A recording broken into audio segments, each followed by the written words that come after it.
Hi guys, welcome back to my channel as we're about to reach the 1 year mark, which is a big deal for me on YouTube. I started my channel a year ago on 23rd February, and as I complete this 1 year long journey, I wanted to share some of the key important things that I wish someone had told me when I was starting my channel last year. But these are a few things that I learned along the way, researched, realized on my own, and started adapting into my channel. And we're here at 4,000 something subscribers, which is incredible. I couldn't have believed that I would have reached this stage last year when I was starting out, but I'm so glad that I did. I'm so glad and grateful for each one of you who has subscribed, liked, shared, and supported my journey along the way. So let's get started into the things that I learned. Thing number one, when you're starting out as a creator on YouTube and you don't necessarily know your niche, it's very important to try different things out, see what works for you. Well, for me, I started with a little bit of fashion. Since I'm an FIT student, I made some videos about how to get into FIT campus tours, and I realized that those are things that would perform really well over a longer period of time, because even if that's not something that my channel is necessarily dedicated to, FIT isn't my niche, but those are some videos that if they stay on my channel, they would perform very well long term. So think about a couple of videos that might be outliers and not specifically related to your niche, but would drastically contribute to your growth over the next couple of years. Secondly, another thing that I did was I wanted to be known as a creator, someone whose personality is coming out, someone who's able to vlog and record those memories and just have them on YouTube, so that when years later I look back to and see my vlogs, I'm like, oh yeah, I remember going on this trip. Oh yeah, I remember having these moments with my friends. So my vlogs were a lot more about that and not just someone who gets stereotyped into a specific niche. So explore as much as you can, see what works. There are some things that even if they don't work very well, might be important to you. So you can have that. It's your channel. Feel free to have what you like on this channel. But as for growth, I would recommend exploring both shorts as well as long form videos. These are two very important things. They cater to two very different audiences and would contribute very differently to your growth. Shorts are, of course, they're like another form of reels, so they're smaller than your long form videos, but they reach many more people than your videos would. Obviously there are some very viral videos as well, but because the audience's attention span is shorter, shorts are more likely to cater and get more views to your channel. So just make sure you're exploring both outlets, because a lot of time I see creators focus on only one, and even if it makes their channel grow bigger, it ends up getting a problem in either, for example, wait, I'll explain it to you properly. So if you have only long form videos, which are your normal YouTube videos, what might happen is that it might take you longer to build a stronger audience, because obviously, like I told you, normal videos take longer to reach to a larger audience in comparison to shorts. But if you're someone who, for example, only makes shorts, the problem that might happen is later on, when you're monetized, when you do reach that 10 million view mark and you start earning money, short form videos bring in much lesser money than long videos. So it's very important for you to build a base where people also watch your long videos and you have that on your channel. So start thinking about it from day one. Secondly, just make sure your shorts are very engaging. Now, I know it's harder for a lot of people to get pro with editing. Try apps like Canva, VN, Elite Motion. There are a lot of different apps. I personally use CapCut, but just try what you're comfortable with. Try making as engaging and pro reels as you can. Add music that you feel would work very well with your audience. Now, I would recommend that choose a similar type of music that for example, goes well with your personality, so that you're as true to yourself and there's some form of consistency that comes along your content as you move ahead. So it shouldn't be like, oh, a random English song, a random Spanish song, a random Hindi song. Try to pick what suits you the best and work with that. The third thing, and the most important thing that I recommend, is consistency. Now, I've seen the consequences of consistency over the past 1 year as I worked on my YouTube channel. I did start mostly with long form YouTube videos. I started shorts significantly late, and I didn't realize the importance of shorts or the importance of consistency, as a matter of fact. So from summer, almost around July, to October, I did not post a lot of YouTube videos or shorts, and I just had a span of tiredness, procrastination, unproductivity, and I just mentally kept YouTube on a backside. But then, as I realized that I could just be posting the reels that I put on Instagram as YouTube shorts, I started doing that, and I made myself a promise that I would try to post at least 2 shorts every single week. So I made myself a routine of every third day I would upload a short. And it did not hit me until December, when one of my shorts went viral. It reached, now it's at 2.8 million, and at that time I was posting every 3 days a new short. Just make sure the quality is good though, in terms of the content as well as the video quality. But when I started uploading shorts, my reach, my views, my engagement, likes, everything skyrocketed, and that's when I realized how important consistency was. So I am still continuing. It's my third or fourth month when I'm continuing posting shorts every third day, and it has turned out very well. So just make sure you do that as well. Something I forgot to add was that please make sure you see video analytics and shorts analytics whenever you post, and the next day and the day after, to make sure that you're looking at if it's something your audience engages with, what's the average duration your video is being seen for, what are the spikes, what are the low moments, what works, what doesn't work. All of that information really helps you see that what are the things that people like about your channel, what are things you could post more about that engages people.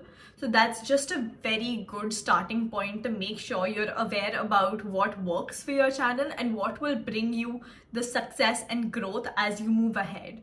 What I would also suggest is try using more universal themes, like for example, love or friendships or fashion design, or whatever your major is, for example, because you know that, okay, a lot of other people are also in fashion design. Okay, love content is something that people maybe like to see.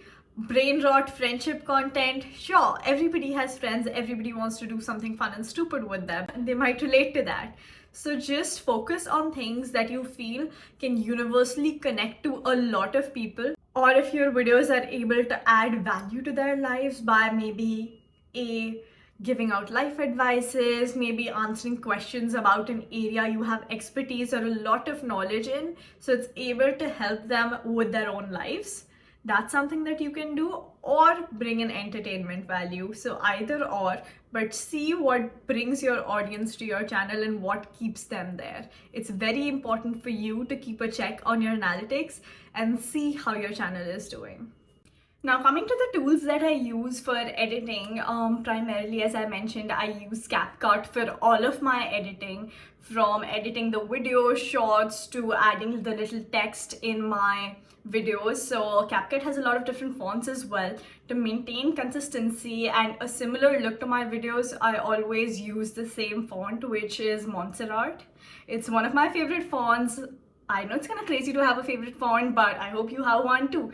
So let me know in the comments if you have a favorite font. But apart from CapCut, one of the most important things that I really wish someone had told me before starting out was where to get your music from. Finding the music for my videos is my number one biggest problem when it comes to YouTube. And over the past year, I have used the Epidemic Sound Library. Now, the reason behind using an external library is because you can't use mainstream music if you want to monetize your videos.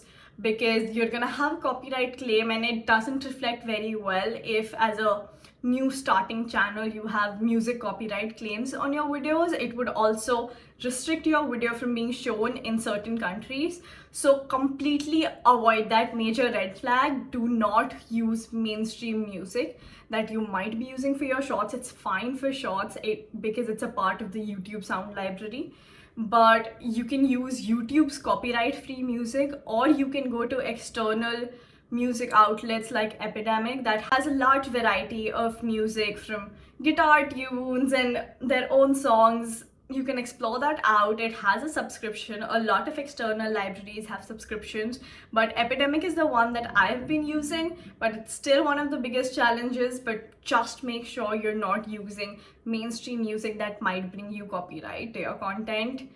Big no-no. Next, moving on to the thumbnails, I use Canva for my thumbnails. I'm still getting a hang of how I should make my thumbnails more engaging. So that's one thing I am gonna try to work on this year. I'm gonna edit my thumbnails, make them interactive, make them engaging, hoping that it gets more clicks and people to my videos. So that's something that I need to work on, but please make sure you work on that as well. Another thing that I didn't realize while starting out is how hard YouTube is. YouTube, in comparison to Instagram, is 100% harder. And this is not something you realize, because I thought, okay, I'm able to build an audience of, let's say, 6,000 on Instagram, and it should be fine, should be similar for YouTube, right? But on YouTube, it takes much more time, because obviously, almost everybody you'd know in real life, people who are not even creators or influencers or in any way interested, are still there on Instagram. Instagram has so many different accounts. There's so many people with different interests, and naturally they tend to follow many more people. So it's easier to build an audience, a follower base on Instagram. But when it comes to YouTube, how many people do you know actively still be like, okay, I have free time, let me go check out what's new on YouTube? People open YouTube for usually a certain purpose, right? And then they might get distracted with shorts. But very naturally, people our age go on Instagram more and scroll reels, right? So it's harder to bring people to your channel. A lot of times they might also subscribe, but then completely forget about your channel and might not watch your videos. So there's a very fine balance of how you want to stay relevant and bring more subscribers that genuinely add to your engagement and care about your videos and care about your content in general. The last thing that I want to talk about is monetization. Monetization is something that's every small YouTube creator's dream, to earn money through YouTube and to be able to make a living out of it. Now, it takes a very long amount of time to be able to earn that much that you can leave a full-time job and actually just use YouTube as your full-time income. That's not something that I'm targeting in a near future, but if it happens, touch wood, would be great. But realistically speaking, even to start making money, right, you would have seen the guidelines that YouTube has, the criteria that it has are 4,000 watch hours, which are only from your long form videos, and 10 million views from your shorts. Now, something that I didn't know was that in those 10 million, they don't count all your views. They're only engaged views from your shorts. So not the ones that accidentally open and then close. Those don't count. When you open and see the analytics of any short and you go on the engagement tab, you'd see the number of engaged views. Those are the views that get counted in that criteria. So it's actually much harder unless you have a short that goes very viral and reaches like 10-15 million views. Then it might be very easy for you to start getting monetized. But yet again, even after that, I will share a screenshot on how much you earn through long form videos and short form videos. The long form videos help you earn much more. So again, I'd say it's very important for you to remember, if you want to monetize and make more money, please focus on your long form videos as well, and make something that people would like to open and watch again and again, so that it adds to your watch hours. So that's it for this video, guys. Thank you so much for watching. I really hope that these tips help you out as you begin your journey in 2026 as a YouTube creator. And please don't forget to like, share and subscribe to my channel if this video helps you out. Please do comment, and I'll make sure to make a part 2 based on my new learnings as I learn and research and grow along the way. Please subscribe and support my channel as I begin year 2 on YouTube. Thank you.